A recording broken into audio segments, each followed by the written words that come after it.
bonjour à tous. Il est venu de Rome spécialement où il est le chef du protocole du Saint-Siège.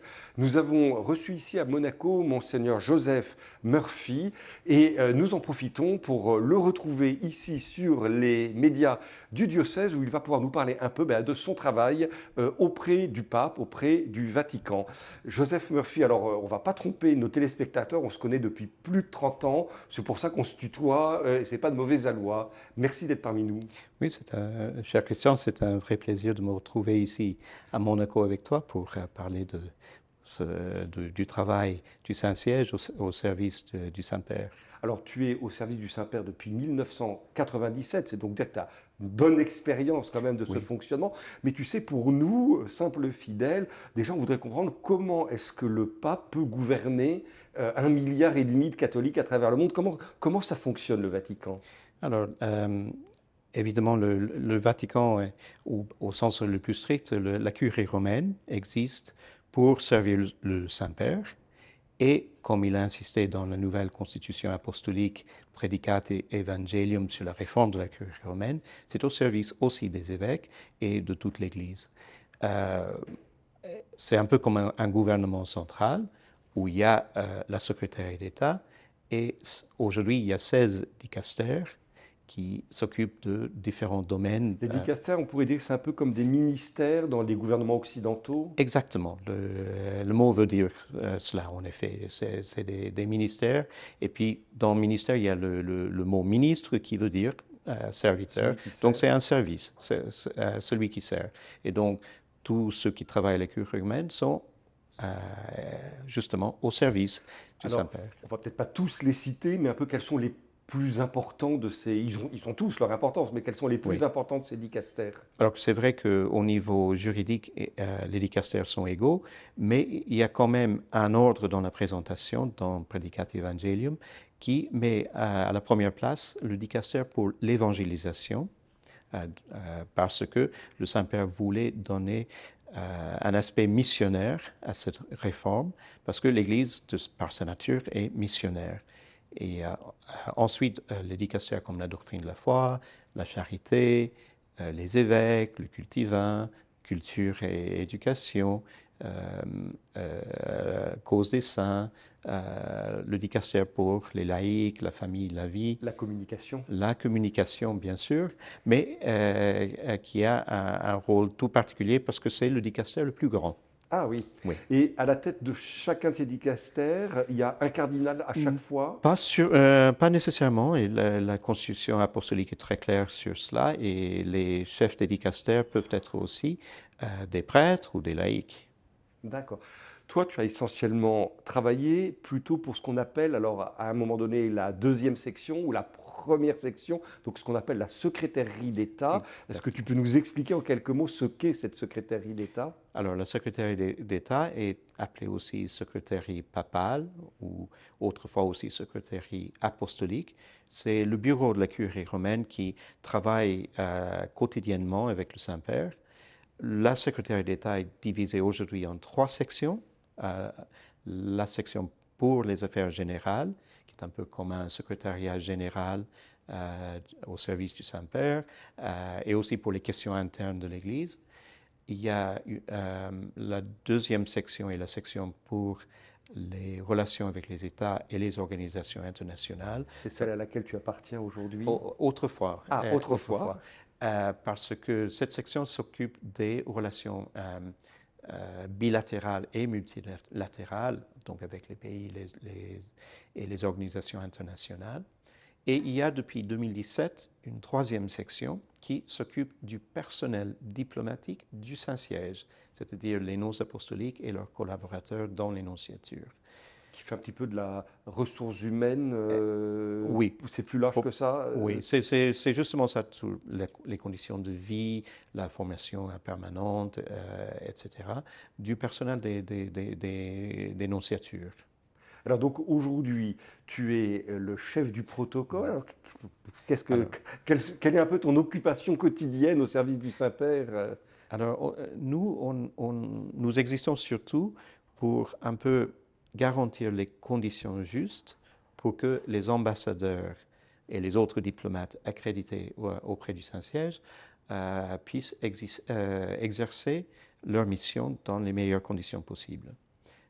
Donc, ce qui veut dire qu'il y a une certaine formalité, il y a des questions administratives à résoudre, et on est à leur service pour toutes sortes de demandes, demandes de renseignements, demandes de visites, demandes d'audience, demandes de rencontres avec les supérieurs.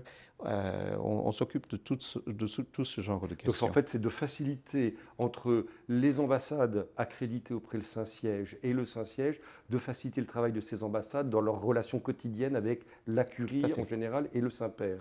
Tout à fait.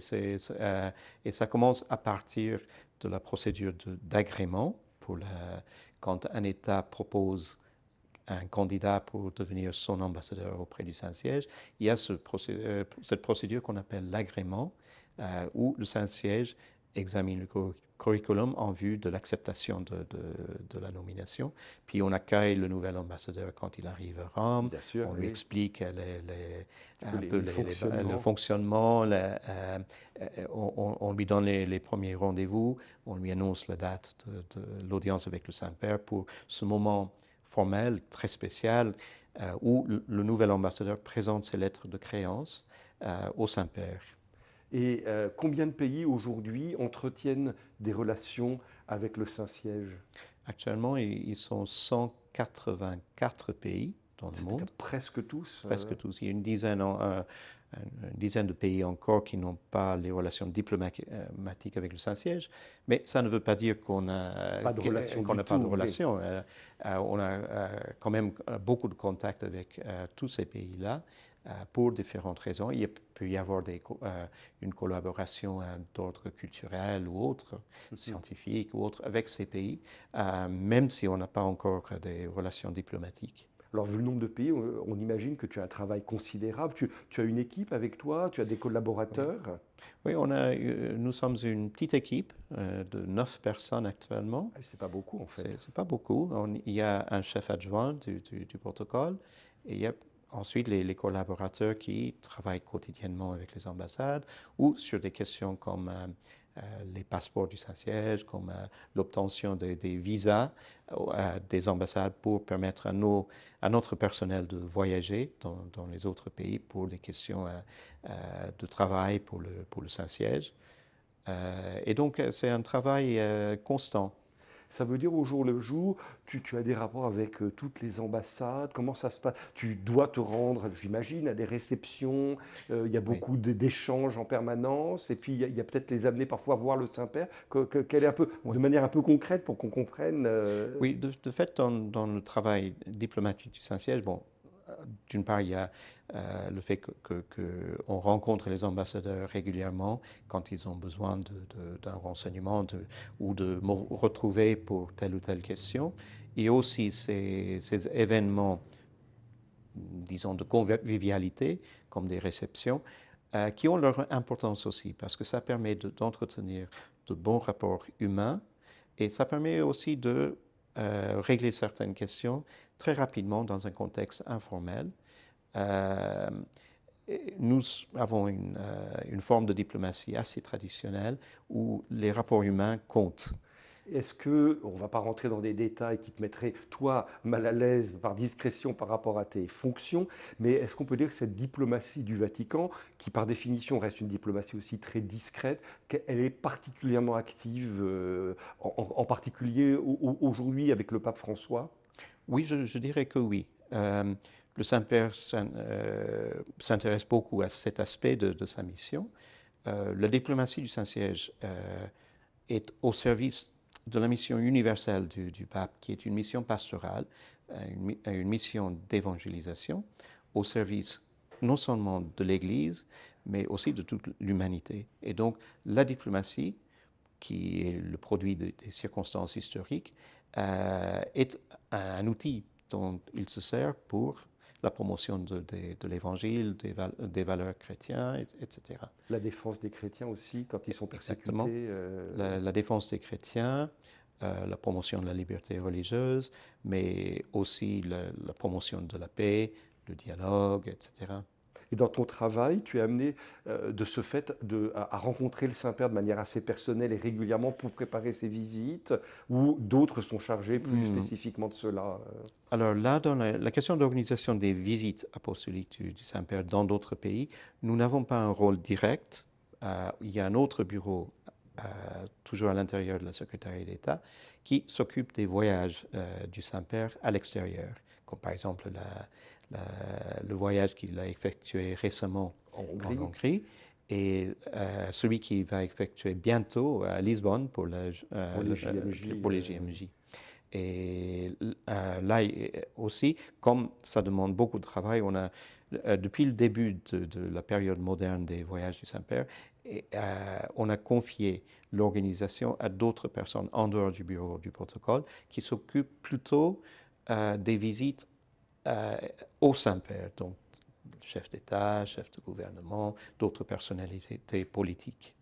Et alors, peut-être une question pour finir, parce que ça pourrait donner l'impression de dire, mais finalement, est-ce qu'il y a vraiment besoin d'un prêtre pour faire cela? Est-ce que quand même cette dimension sacerdotale, toi, tu trouves quelque chose dans ce service quand même qui remplit ta vie sacerdotale aussi? Ou est-ce que, enfin, c'est pas où, et est-ce que aussi tu arrives à avoir par ailleurs des activités qui nous paraîtraient plus directement pastorales? Comment est-ce que tu Oui. arrives à coordonner cela? C'est pour pas donner l'image, parce que parfois, de loin, on se dit, voilà, bon, tous ces monsignors au Vatican, qu'est-ce qu'ils connaissent vraiment de la vie encore? Est-ce qu'ils ont encore un peu un rapport avec la vie spirituelle? Alors, merci de cette question, ou plutôt multiplicité de questions qui sont importantes. Au début, j'étais nommé chef du protocole à ma grande surprise parce que je ne viens pas de la formation diplomatique Typique, oui. typique des diplomates du Saint-Siège. Et au début, je me disais, mais, chef du protocole, un laïc pourrait très bien le faire. Et c'est vrai. Mais d'autre part, et j'ai partagé cette idée avec le Saint-Père un jour parce qu'il m'a demandé comment ça se passait. Et je lui ai dit que même si ce n'est pas obligatoire que ce soit un prêtre, en même temps, le rapport est différent avec les diplomates si on est prêtre.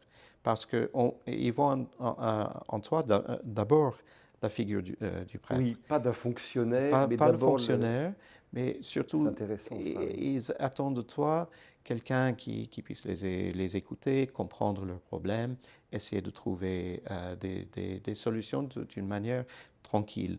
Certains demandent parfois un accompagnement un peu spirituel ou posent des questions plus personnelles sur Ça le peut plan... arriver. Alors, pour ne pas mélanger les C'est choses, ça, oui, il faut c'est pas... mieux d'éviter de faire l'accompagnateur spirituel au sens strict, mais en même temps, on n'évite pas les questions évangéliques, parce que souvent, les ambassadeurs, euh, même les non-catholiques et les non-chrétiens, s'intéressent à l'enseignement de l'Église, au message du Christ, de l'Évangile, et ils nous posent des questions. Alors on répond très simplement.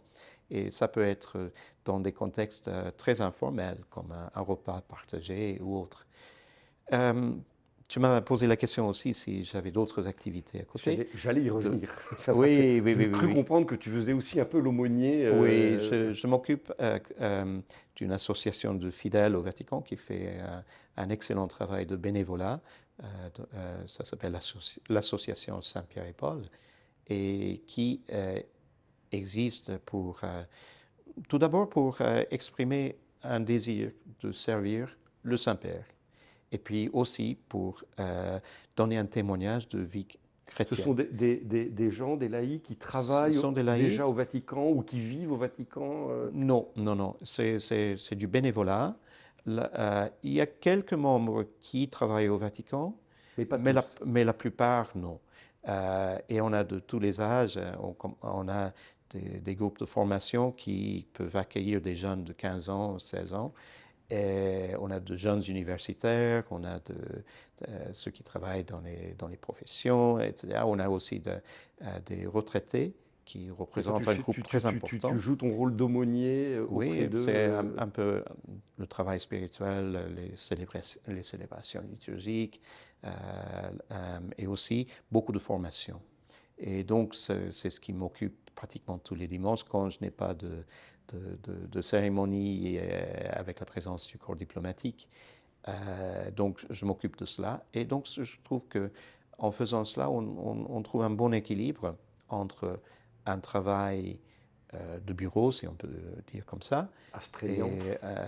Oui, et un travail pastoral plus direct, même si quand on fait chef du protocole, il y a quand même une dimension pastorale.